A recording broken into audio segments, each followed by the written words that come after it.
자, 지금 오늘 저희가 할 거는 지금 3일 동안 이제 오늘 8시간, 내일 8시간, 그 다음에 수요일 날 4시간 정도 있는데 저희가 할 거는 사실 제목은 제가 이제 프로세스 에너지 옵티마이제이션이라고 잡혀 있지만 여러분들도 여기 계신 분들도 아마 최적화에 대한 책들을 아마 많이 보셨을 거예요. 근데 그런 쪽에 대한 접근보다는 오히려 그러니까 최적화에 대한 책들을 보면 대부분에 저렇게 나와 있어요.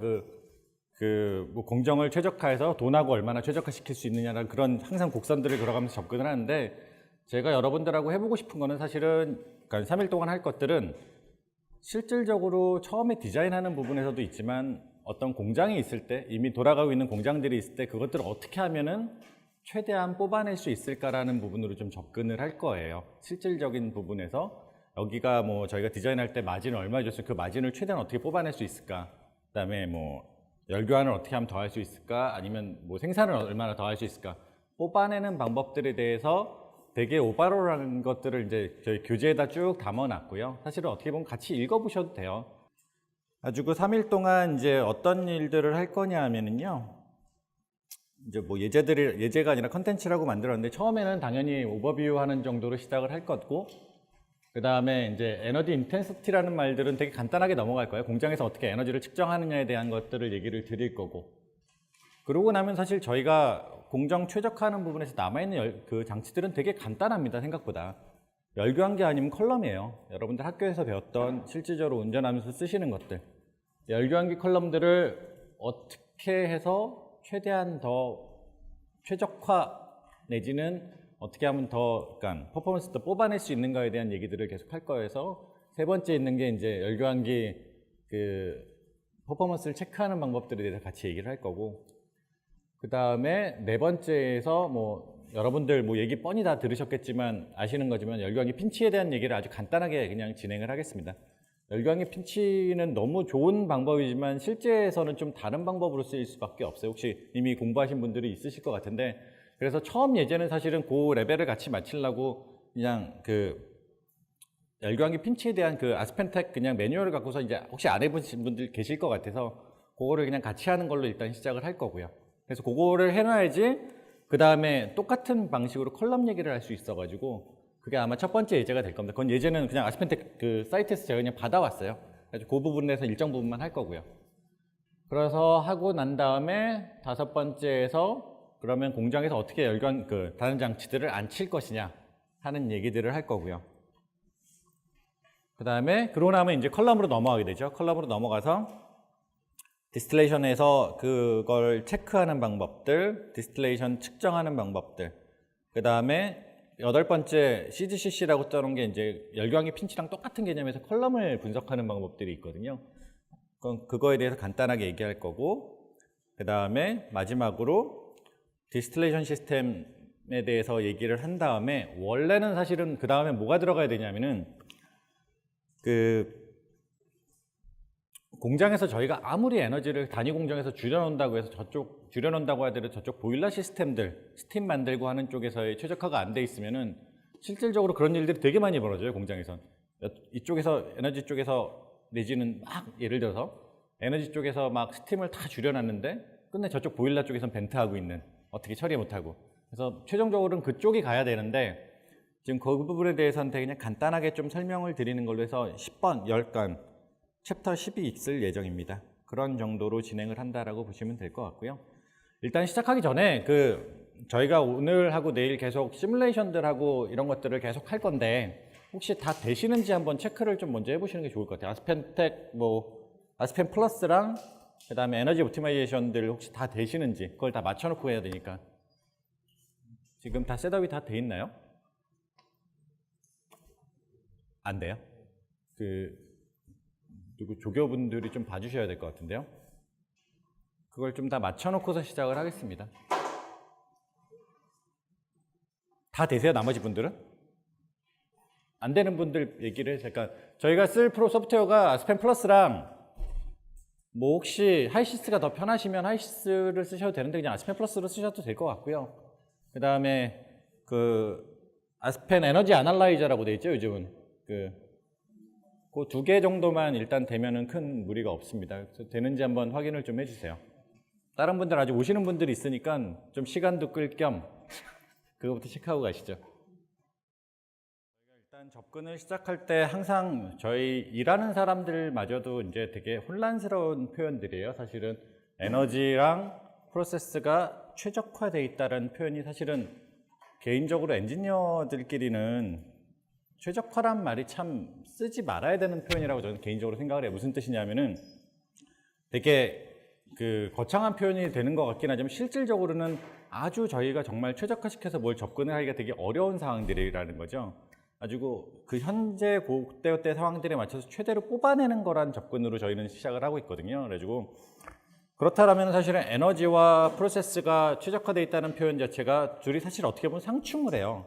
둘이 이렇게 제가 좀 이따 계속 보여드리겠지만 상충을 하고 있고 저희 교재 제가 만들어 놓은 것도 사실은 어떨 때는 에너지 얘기를 하고 있고 어떤 때 프로세스 얘기를 하고 있어서 약간 상충을 하긴 하는데 최종적인 접근은 똑같아요. 항상 에너지가 됐건 프로세스가 됐건 우리가 그 투자비를 줄이고 설치비를 줄이고 운영비를 줄이고 하는 최종 목적은 같다라는 전제에서 출발을 하기 때문에 저희가 이제 그 부분에 대해서 쭉 얘기를 시작을 해 보겠습니다. 그래서 지금 얘기를 같이 보시고요. 보시면서 그 아까 제가 말씀드린 그 시뮬레이션들 두 개 킬 수 있는 거를 좀 한번 확인을 좀 해주세요. 그래서 첫 번째에서 얘기를 시작할 건 뭐냐면은 사실은 그냥 되게 브로드한 얘기로 시작을 하겠습니다. 처음에 아침에 그냥 한 실습을 시작하기 전에 그냥 편안한 마음으로 넘어갈 수 있는 그냥 여러분들 다 아시는 얘기로 그냥 시작을 해볼게요. 저희가 이제 아까 제가 그냥 그 컨텐츠 보면서 말씀드렸지만 저희가 오늘 이번에 3일 동안 방학임에도 불구하고 할 일들은 뭐냐면은 토픽이 어떤 게 있냐면 처음으로는 이제 전체적인 공정 에너지 최적화에 대한 얘기들을 브로드하게 얘기를 시작을 할 거고 그 다음에 두 번째로 에너지 측면 그러니까 주로 이쪽에서는 열교환기와 컬럼이에요. 저희가 이제 3일 동안 다룰 건 계속 열교환기와 컬럼일 겁니다. 그래서 처음에 히터에 대한 얘기들을 하기 시작을 할 거고 두 번째 그 실질적인 열교환기들을 측정하는 방법들에 대해서 얘기를 할 거고 그 다음에 네 번째 줄에 있는 거 열교환기 리커버리 타겟링하고 그 리트로핏 얘기한 것들은 이제 핀치에 대한 얘기들을 시작을 할 거고요. 그 다음에 그 공정을 어떻게 전체적으로 인테그레이션을 시킬 거냐에 대한 얘기를 할 거고 그 다음에 세 번째로 넘어가서 그 다음에 이제 컬럼에 대한 얘기들 그 다음에 컬럼을 어떻게 전체 공정에다 조합시킬 거냐 얘기들 그리고 제가 교재를 다 만들고 나서 보내고 난 다음에 생각해 본 거 빠진 게 하나가 그 공정 분리 공정들을 어떻게 시퀀싱 할 거에 대한 얘기를 하고 싶었는데 그걸 제가 빼먹고 안 집어넣었더라고요. 그래가지고 제가 요거는 따로 준비를 해가지고 한번 같이 따로 말씀을 드리겠습니다. 그 다음에 아까 말씀드렸던 스팀하고 파워 시스템에 대해서 간단하게 짚고 넘어가는 순서가 될 거고요. 사실은 그냥 같이 읽어보셔도 되는 얘기들이에요. 첫 번째 얘기하는 것들이 그럼 에너지라는 측면들에서 어떻게 전체적으로 접근을 할 것이냐 라는 얘기들이 항상 첫 번째 질문이 되거든요. 그래서 이거는 그냥 최종 골은 뭐냐면은 가장 에너지를 적게 쓰는 게 문제가 아니라 물론 타겟은 그렇게 항상 잡혀 있지만 에너지를 가장 효과적으로 쓰는 방법들을 찾아내는 거가 저희의 첫 번째 목적이 되는 거고요. 효과적이라는 표현도 역시 되게 최적화처럼 이렇게 모호한 말이잖아요, 사실은. 그 다음에 두 번째는 이제 저희가 공장 전체를 설계할 때도 물론 마찬가지지만 그것들이 오퍼레이션 되는 상황들을 어떻게 계속 꾸준하게 체크할 것이냐 그 체크하는 툴들에 대한 얘기들을 시작을 할 거고 그 다음에 세 번째 있는 것들이 어떤 방법으로 이제 저희 그 효과적인 방법들을 계속 추진해 나갈 것이냐에 대한 얘기들을 계속 제가 무슨 그 되돌려서 얘기하는 것처럼 계속 말씀을 드리도록 하겠습니다.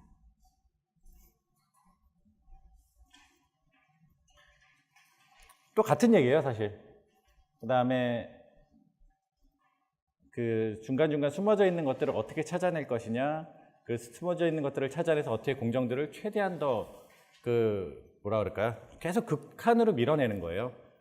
쉽게 얘기하면은 에너지적인 측면도 있지만 저런 것도 있어요. 옛날에 진 공장들을 보면은 요즘에는 사실은 그런 일들이 별로 없지만 없을 것 같지만 또 많이 벌어져요. 그러니까 저희가 이제 최근에 프로젝트 하면서도 벌어졌던 일인데 공장 전체가 100이라는 캐파로 짓게 디자인이 돼 있었는데 어느 한쪽 부분 때문에 지금 100으로밖에 못 돌고 있었던 거예요. 나중에 계속 체크를 해보니까 아주 그 부분만 어떻게 딱 찾아내서 딱 풀어보니까 공장이 한 120까지 돌아가는, 예를 들어서 그런 포인트들을, 그러니까 공장이 전체가 아무리 저희가 항상 전체로 디자인을 하고서 그거를 갖다가 마진을 안 주고 정확하게 다들 각자 10%씩만 준다고 마진을 준다고 하더라도 이게 끝내 기계로 나타나는 거기 때문에, 저희 여기 대부분 다 화공과 출신이신 것 같은데 화공에서 준 프로세스 엔지니어가 준 마진이 10%라도 기계에 준 마진이 또 있을 테고, 그 다음에 그 어떤 장비들을 살 때 장비 업체에서 준 마진들이 또 있는, 항상. 그래서 어떨 때는 심할 때는 2배씩 마진이 나오는 경우도 있거든요. 아주 그런 부분들을 찾아내는 것들에 대한 얘기를 계속 할 거고 진행을 할 겁니다. 공장들에서 내지는 저희가 디자인할 때 그 에너지를 내지는 프로세스를 찾아내는 것들은 되게 그러니까 단순한 것부터 시작을 해요. 첫 번째 제가 써놓은 말 자체가 에너지 로스를 그냥 열심히 찾아내는 거. 공장들 가보면 어디 새고 있는 거 찾아내는 거.